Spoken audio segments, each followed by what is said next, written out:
Hello दोस्तों, आज मैं आपके सामने कुछ ऐसे सवाल, मैथ्स के कुछ ऐसे सवाल आपके सामने लेकर आया हूं जो आपको बार बार एग्जाम में देखने को मिलता है और जो काफी टाइम टेकिंग होता है, जिसे हम काफी बार छोड़ देते हैं, एग्जाम में क्वेश्चन को नहीं करते हैं। आज हम उन सारे सवालों को कुछ ऐसे टेक्निक्स से करेंगे, कुछ ऐसे प्रोसेस से करेंगे जो बहुत ही कम समय में हो जाएगा और बहुत ही इजीली आप उसको सॉल्व कर पाएंगे। इस सवाल पे जरा नजर दौड़ाइए। आपके सामने भटकते हुए नजर आता है, ये सवाल पेपर में नजर आ जाता है, आप सीट्स वगैरह लगाते हैं उसमें नजर आ जाता होगा। देखिए कैसे करेंगे सवाल को। कुछ नहीं है, देखन में छोटा लगे घाव करे गंभीर, तो ऐसी बात एक्चुअली नहीं है। ये देखने में लग रहा है बड़ा, लेकिन काम है बहुत छोटा, फुद्दू सा चीज है ये। इसको थोड़ा सा समझने का प्रयास करते हैं। इसके कपार पे पावर चढ़ा हुआ 7, इसके कपार पे चढ़ा हुआ 48, इसके कपार पे चढ़ा हुआ 36 और इसके कपार चढ़ा हुआ है 24। जरा से समझते हैं हम।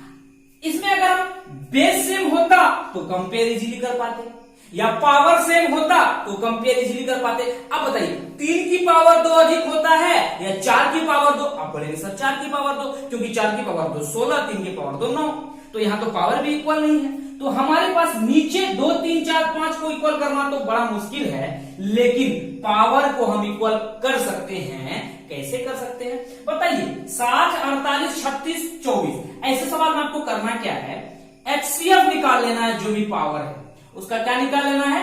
एचसीएफ निकाल लेना है। 60 48 यानी 60 48 36 और 24 का। एक बात बताइए, मैं आपको शॉर्टकट में बता रहा हूं। 60 को आप लिखेंगे 12 पंचे 60, 48 को लिखेंगे 12 चौके 48, 36 को लिखेंगे 12 तिया 36 और 24 को लिखेंगे 12 दूना 24। यानी कि हम क्या कर सकते हैं, 12 कॉमन ले सकते हैं। जो हाईएस्ट कॉमन फैक्टर इसमें आएगा 60 48 36 और 24 में, वो 12 ही आएगा। इसलिए इसका एचसीएफ कितना आएगा? 12 आएगा। क्लियर है? अब जरा सा हम इसके शकल सूरत को चेंज कर देते हैं। 2 की पावर 60 को क्या ऐसे लिखा जा सकता है क्या? 2 की पावर 5 की पावर 12। देखिए पावर की पावर सुपर पावर यानी मल्टीप्लाई, 5 गुना 12 60 होता है। तो इसका मतलब 2 की पावर 5 होता है 32 और 32 की पावर ये लिखा हुआ है 12। क्लियर है? बहुत ही इजी मैं आपको समझा रहा हूं। एक बात बताइए, 3 की पावर 48 को क्या लिखा जा सकता है? 3 की पावर 48 को लिखा जा सकता है 3 की पावर 4 की पावर 12। तो 12 चौके 48, तो इसको 3 की पावर 4, हमारे जमाने में 81 होता था। आजकल बदला नहीं ना है, मजाक कर रहा हूं मैं। क्या बदल सकता है? इन सब चीजों पे कोई फर्क पड़ता है क्या? नहीं। 4 की पावर 36, 4 की पावर 36 को क्या लिख सकता हूं मैं? 12 तिया 36, यानी कि 4 की पावर 3 की पावर 12। क्लियर है ना? थोड़ा सा शकल सूरत सिर्फ चेंज कर रहा हूं मैं। तो 4 की पावर 3 कितना होता है? 4 चौके 16 चौके 64, 64 की पावर 12। क्लियर है? फिर क्या हो रहा है, ये 5 की पावर 24, तो 12 दूना 24, यानी 5 की पावर 2 की पावर 12, यानी ये 5 की पावर 2 कितना होता है? 25 और 25 की पावर 12।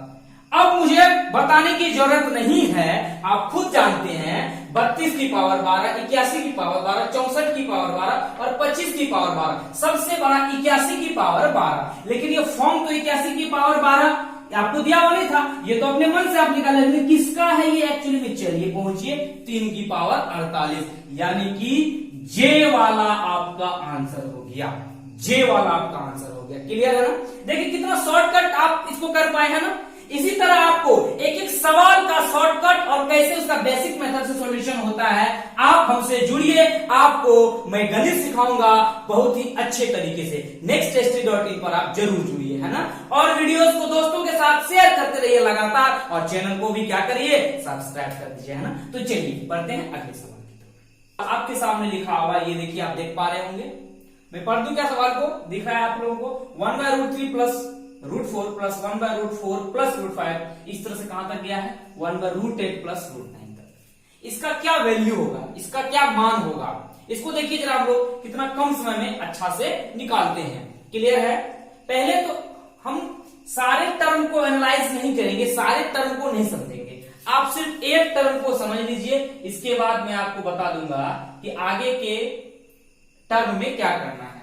एक बात बताइए, 1/√3 प्लस √4, जब भी आपको इस तरह का सवाल दिखे और नीचे रूट नजर आए तो सबसे पहला स्टेप जो होता है वो होता है हमारा परिमयकरण कर देना, यानी हर का परिमयकरण कर देना है ना, रेशनलाइजेशन हम लोग कर देते हैं। क्लियर है? तो एक को करके मैं दिखाता हूं, बाकी मैं आपको खुद बता दूंगा, आपको खुद पता चल जाएगा कि कैसे बाकी के टर्म ब्रेकआउट होंगे। देखिए, ये जो 1/√3 प्लस √4 है, इसे मल्टीप्लाई किया जाएगा √3 माइनस √4 से। जब नीचे मल्टीप्लाई किया गया √3 माइनस √4 से, तो मैथ्स में एक रूल होता है और आप जानते हैं, जब आप हर में कोई चीज मल्टीप्लाई करते हैं तो अंश में मल्टीप्लाई करना पड़ता है, क्योंकि ये तो गिवन होता है। ये जो किया आप तो गिवन नहीं है ना, ये आप अपने मन से किए। तो जब आप हर में किए हैं गुना, तो आपको अंश में भी क्या करना पड़ेगा, गुना करना पड़ेगा। बात समझ में आ रही? तो ये हो जाएगा √3 माइनस √4, यानी √3 माइनस √4 से आप मल्टीप्लाई नीचे किए हैं तो ऊपर भी आपको मल्टीप्लाई करना पड़ेगा √3 माइनस √4 से। अब कुछ बच्चे क्या करेंगे, इस √3 माइनस √4 को फिर काट देंगे, फिर तो वहीं पहुंच जाइएगा, फिर फायदा क्या होगा। तो एक्चुअली हम किए क्यों, ये किए a plus b into a minus b form करने के लिए, a plus b into a minus b create करने के लिए। तो एक बात बताइए, a plus b into a minus b आप बचपन से जानते हैं क्या होता है, a square minus b square. क्या होता है, a square minus b square. तो a के जगह पर है √3 और b के जगह पर है √4, तो ये बनेगा √3 का स्क्वायर और ये बनेगा √4 का स्क्वायर। तो √3 का स्क्वायर क्या होगा, 3 हो जाएगा। थोड़ा मैं शॉर्टकट इसको लिख दिया है ना, √3 का स्क्वायर क्या हो जाएगा, 3 हो जाएगा। जरा मैं इसको दिखा देता हूं एक बार, ये हो गया √3 का स्क्वायर और ये हो गया √4 का स्क्वायर, यानी a square minus b square.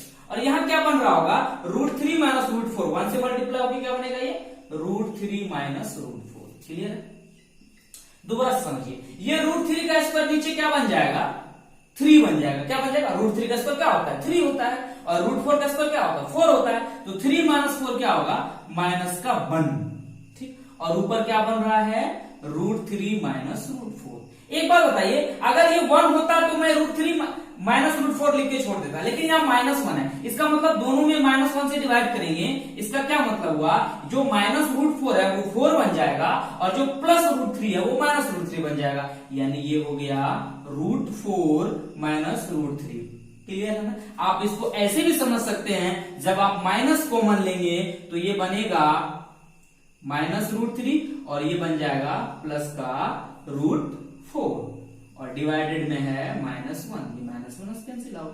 तो आप फिर भी तो यही पहुंच रहे हैं, √4 माइनस √3। एक ही बात है, ऐसे भी आपको समझ में आ सकता है।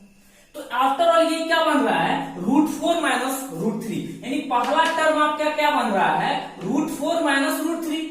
दूसरा पद क्या बनेगा, √5 माइनस √4। तीसरा टर्म क्या बनेगा, √6 माइनस √5। यानी कि मैं इसको थोड़ा सा रब करके आपके सामने थोड़ा सा पैटर्न लिख देता हूं। तो इसके बदले क्या बन रहा है, ये √4 माइनस √3। उसी पैटर्न पे इसके लिए क्या आएगा, √5 माइनस √4। फिर इसके लिए क्या बनेगा, √6 माइनस √5। इसी तरह से आगे चलते हुए क्या बनेगा, √9 माइनस √8। क्लियर है ना? अब एक बात बताइए, ये पूरा का पूरा कैंसिल आउट हो जाएगा। देखिए क्या क्या बचेगा आपको खुद समझ में आ जाएगा। √4 प्लस का है, ये माइनस के √4 से कैंसिल आउट हो जाएगा। √5 प्लस का है, ये माइनस के √5 से कैंसिल आउट हो जाएगा।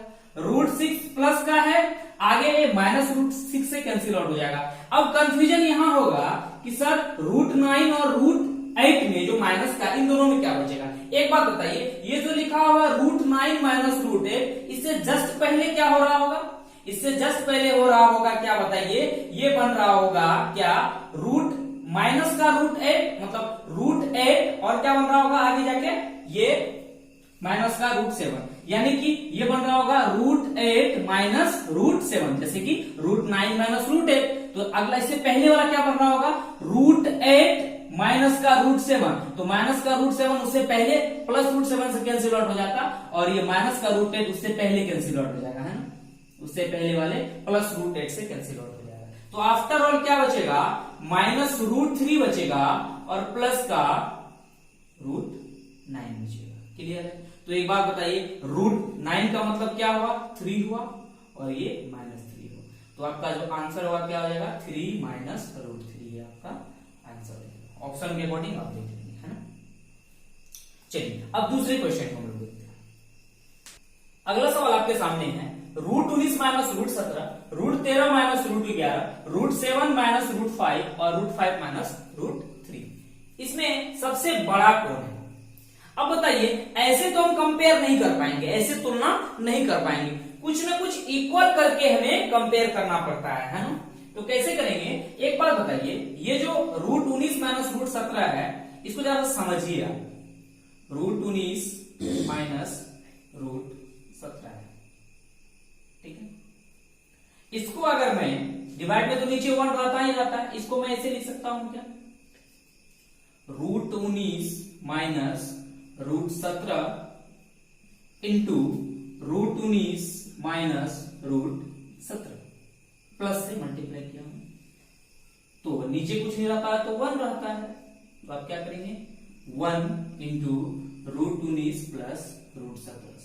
एक बात बताइए, आप ऊपर मल्टीप्लाई किए √19 प्लस √17 यानी √19 प्लस √17 से, तो नीचे भी आपको मल्टीप्लाई करना पड़ेगा √19 प्लस √17 से, है ना।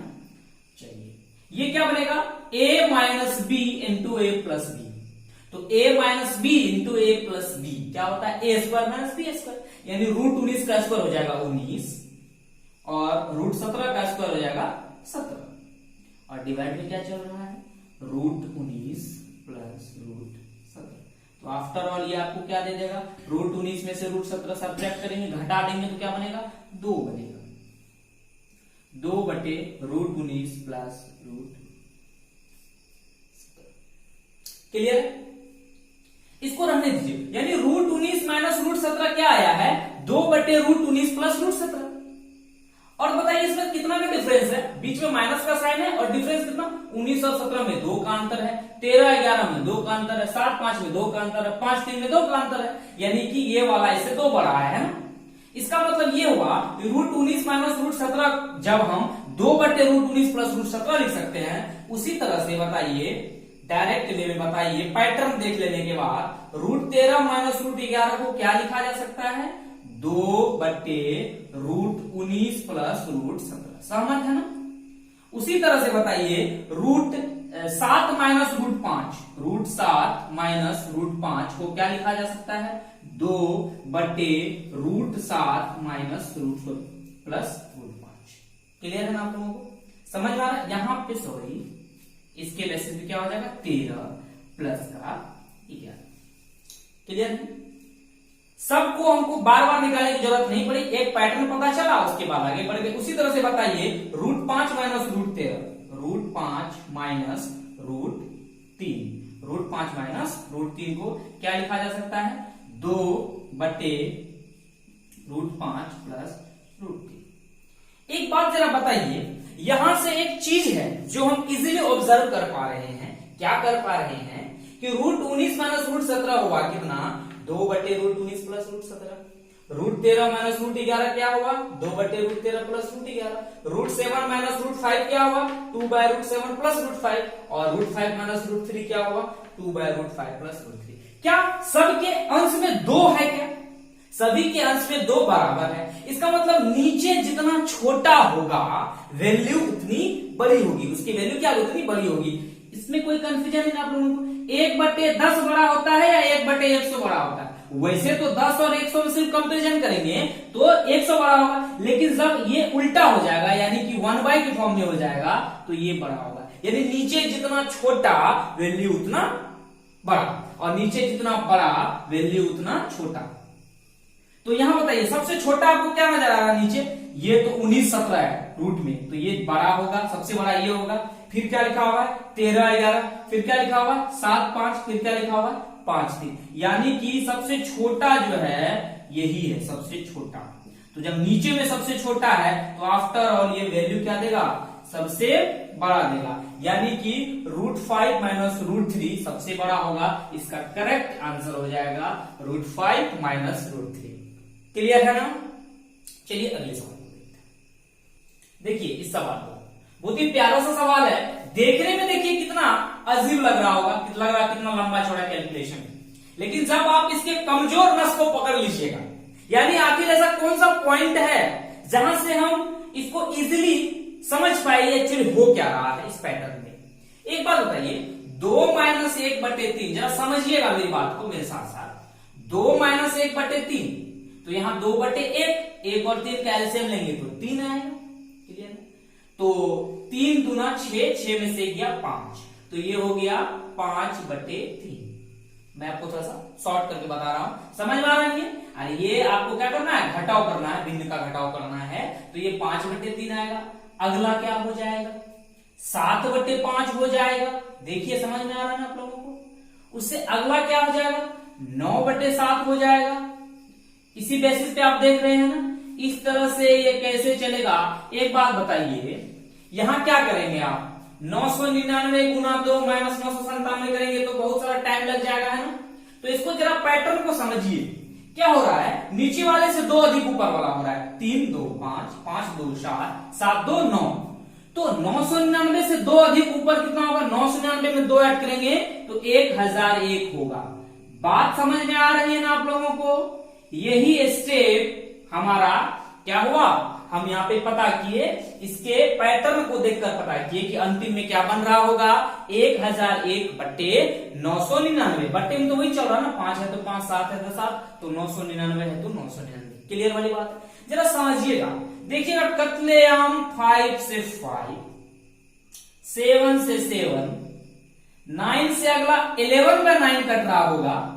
उसी तरह से 999 से ये 999/997 यहां हो रहा होगा, तो ये 7 वाला तो पहले कट रहा होगा, तो 999 से ये इससे पहले वाला 999 इसको क्या कर रहा होगा, कैंसिल आउट कर रहा होगा। तो आफ्टर ऑल जो सरवाइव करेगा यानी जो बचेगा वो क्या बचेगा, 1001, यानी 1001/3 हमारा आंसर हो जाएगा। डिवाइड तो होगा नहीं ये 3 से, तो ये हमारा आंसर हो गया 1001/3। क्लियर है? इससे पहले का सकल सूरत आप देख चुके थे इस सवाल को। सवाल वही है, थोड़ा सा और विकराल रूप में आ गया, पावर 200, 2000, 4000, 5000 कुछ भी आ जाए, हमें से क्या मतलब है। आपको करना क्या है मेरे भाइयों दोस्तों, आपको करना क्या है, जो भी पावर है उसको क्या करना है, एचसीएफ निकालना उसका, है ना? तो जो भी पावर है उसको आप क्या करिए, एचसीएफ उसका निकाल लीजिए। 200, 300, 100, तो एचसीएफ क्या होता है, हाईएस्ट कॉमन फैक्टर। 200 को आप लिखेंगे 2 गुना 100, इसको 3 गुना 100, इसको 1 गुना 100, यानी कि सब में कॉमन क्या आएगा, 100 आएगा। यानी कि जिसका एचसीएफ आएगा यानी हाईएस्ट कॉमन फैक्टर आएगा वो 100 आएगा। यानी कि क्या कह रहा है ये बयां कर रहा है कि मुझे तो तोड़ दो, क्या कर दो, तोड़ दो। तो 3 की पावर 2 की पावर 100, यानी 9 की पावर 100। बताइए सही की गलत? एकदम सही। इसी तरह से 2 की पावर 300 को मैं लिख सकता हूं 2 की पावर 3 की पावर 100। आप लड़ाई करिएगा कि ऐसा मैं लिख सकता हूं या नहीं लिख सकता हूं, बताइए। उसी तरह से 7 की पावर 100 बेचारा पहले से टूटा हुआ, क्या तोड़े इसको, ये 7 की पावर 100। क्लियर है? अब जरा सकल सूरत देखिए भाई, ये 7 है, ये 8 है, ये 9 है, सबका पावर 100 है, दैट इज ये सबसे बड़ा होगा। यानी कि 9 की पावर 100, और कहां से आया ये, इसकी जमीनी हकीकत जानिए, 3 की पावर 200, यानी कि आपका जे वाला आंसर हो जाएगा। क्लियर है ना दोस्तों? चलिए, इसी तरह आप गणित को बेसिक से समझने के लिए, गणित से जान पहचान बढ़ाने के लिए और मैथ्स को बहुत ही लो लेवल से हाई लेवल तक पढ़ने के लिए, स्ट्रॉन्ग करने के लिए आप हमारे चैनल nextst.in को जरूर सब्सक्राइब करें और इस वीडियो को अपने दोस्तों के साथ शेयर करें। थैंक यू, धन्यवाद।